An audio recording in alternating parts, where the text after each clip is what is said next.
जोहार दोस्तों, जोहार पोल्ट्री यूट्यूब चैनल में आपका स्वागत है। मैं फिर हाजिर हूं नए वीडियो के साथ और नए टॉपिक के साथ।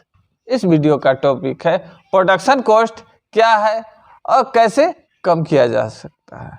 बहुत सारे पोल्ट्री फार्मर भाई फार्मिंग छोड़ना चाह रहे हैं और बहुत सारे पोल्ट्री फार्मर भाई है भले कमाई कम हो रहा है लेकिन कमाई हो रहा है, क्योंकि उनको पता है कि प्रोडक्शन कॉस्ट क्या है और कैसे निकाला जाता है और किस प्रकार कम किया जा सकता है, उनको पता है। और अगर आप कंपनी के साथ भी पोल्ट्री फार्मिंग कर रहे हैं तो भी आपको प्रोडक्शन कॉस्ट जानना है और किस प्रकार प्रोडक्शन कॉस्ट को कम किया जा सकता है उसको जानना है।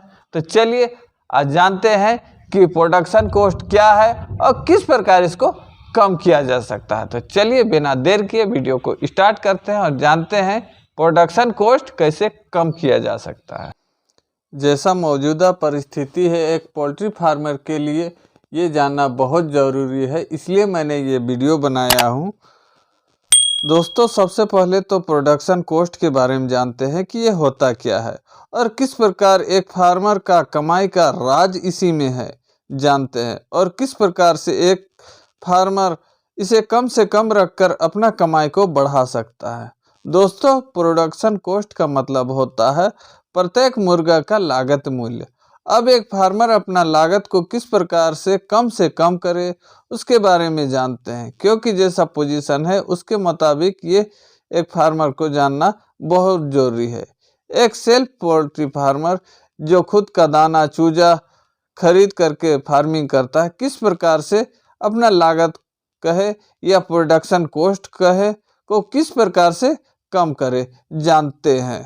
सबसे पहला है चूजा। एक फार्मर जब भी चूजा ले तो किसी भी पॉपुलर हैचरी से ही चूजा ले, जिसका रिजल्ट हमेशा बेहतर से बेहतर आता है उसी से ही चूजा ले, और कोशिश करे कि डीलर से ना लेकर के कंपनी से डायरेक्ट खरीदारी करे, इससे 1-2 रुपये सस्ता पड़ेगा। और दूसरा नंबर में आता है दाना। दोस्तों फार्मिंग कर रहे हैं और अगर दाना का चुनाव अगर सही प्रकार से नहीं कर पाए तो आपका फार्मिंग में सफलता मिलना बहुत मुश्किल है। अब बात आता है कि दाना का चुनाव किस प्रकार से सही और अच्छा दाना का करें। सबसे पहले तो दाना किसी भी नामी कंपनी का ही दाना का खरीदारी करें और कोशिश करें कि नगद में दाना का खरीदारी करें। अगर आप उधारी में गए तो महंगा पड़ेगा, और याद रखिए कि आज के डेट में कहीं कोई उधारी नहीं है। पहले पैसा जमा कीजिए उसके बाद दाना मिलेगा आपको। और ये भी याद रखें कि आपको प्रोडक्शन कॉस्ट कम से कम रखना है, इसलिए जब भी दाना का खरीदारी करें तो कोशिश करें कि क्वालिटी बेस पर ही दाना का खरीदारी करें। आप ये प्राथमिकता दें कि हमको चाहे 100 रुपये महंगा पड़े तो पड़े लेकिन अच्छा दाना खरीदना है। कभी भी कम रेट का लालच में खराब दाना का चुनाव ना करें, क्योंकि फार्मिंग का मेन चीज़ है दाना। अगर आप सही दाना लेंगे तो आपको कितनों मंदी हो आपको कभी घाटा नहीं लगेगा, ये हमेशा याद रखिए। उसके बाद आता है मैनेजमेंट। दोस्तों जिस फार्मर का मैनेजमेंट जितना बेहतर होगा उसका अपना प्रोडक्शन कॉस्ट 3-4 रुपये अपने आप ही कम आएगा। ये याद रखिए कि बेहतर दाना और बेहतर चूजा और सबसे अच्छा मैनेजमेंट का तालमेल ही जितना बेहतर से बेहतर बनाएंगे, ये तीनों का कॉम्बिनेशन जितना बेहतर होगा रिजल्ट उतना अच्छा से अच्छा आएगा। क्योंकि फार्मिंग मेहनत और लगन का धंधा है, जितना मेहनत और लगन से काम करेंगे रिजल्ट उतना बेहतर से बेहतर आएगा।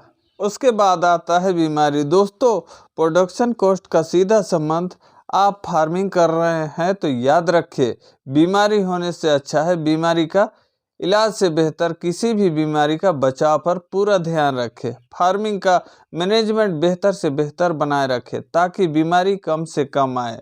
अगर बीमारी होगा तो मोर्टलिटी होगा तो आपका लागत बढ़ेगा, इसलिए हमेशा अपना प्रोडक्शन कॉस्ट को कम रखने के लिए मोर्टलिटी का स्तर कम से कम बना करके चले और कोशिश करें कि मैनेजमेंट में किसी प्रकार का चूक ना हो। क्योंकि आज के डेट में देख रहे हैं कि कमाई एकदम कम है, मार्जिन एकदम कम है, इसलिए मोर्टलिटी जितना कम से कम होगा आप जान लीजिए कि आपका लागत मूल्य जो है एकदम कम से कम आएगा। अब बात करते हैं, अगर आप कंपनी के साथ मिलकर भी काम करते हैं तो भी इन सब बातों का ख्याल रखेंगे तो कंपनी का भी प्रोडक्शन कॉस्ट कम आएगा, तो आपका भी मुनाफा बढ़ेगा और कंपनी का भी बढ़ेगा। इसलिए याद रखिए, अगर फार्मिंग कर रहे हैं तो प्रॉफिट का सीधा संबंध प्रोडक्शन कॉस्ट से है। और एक जरूरी बात, सेल्फ पोल्ट्री फार्मर के लिए जैसा मार्केट का पोजीशन है, कभी लाभ कभी हानि जैसा कि मौजूदा परिस्थिति है, चूजा डालने से पहले पूरा बाजार का आकलन कर ले कि जिस समय आप चूजा डाल रहे हैं उसके 1 माह के बाद बाजार का पोजीशन कैसा रहेगा, आपका लागत कितना आएगा, कितना में आपका माल बिकेगा। ये सबसे बड़ा फायदा है प्रोडक्शन कॉस्ट जानने का और निकालने का। आप चूजा डालने से पहले आप नफ़ा व नुकसान का आकलन कर सकते हैं, ये सबसे बड़ा फायदा है। तो ये है जानकारी भरा वीडियो, कैसा लगा कमेंट करके ज़रूर बताएं। अगर अच्छा लगे तो एक प्यारा सा लाइक दे और किसी प्रकार का सवाल हो तो कमेंट ज़रूर करें। और इसी प्रकार पोल्ट्री फार्मिंग या फार्मिंग से जुड़ी जानकारी का वीडियो अगर आप देखने का इच्छुक है तो जोहार पोल्ट्री यूट्यूब चैनल को ज़रूर सब्सक्राइब करके बगल का बेल बटन को ऑन कर दीजिए, क्योंकि इस चैनल में आपको फार्मिंग से जुड़ी नई नई जानकारी का वीडियो हमेशा आपको मिलता रहेगा। तो फिर मिलते हैं नए वीडियो के साथ और नए टॉपिक के साथ, तब तक के लिए बाय बाय।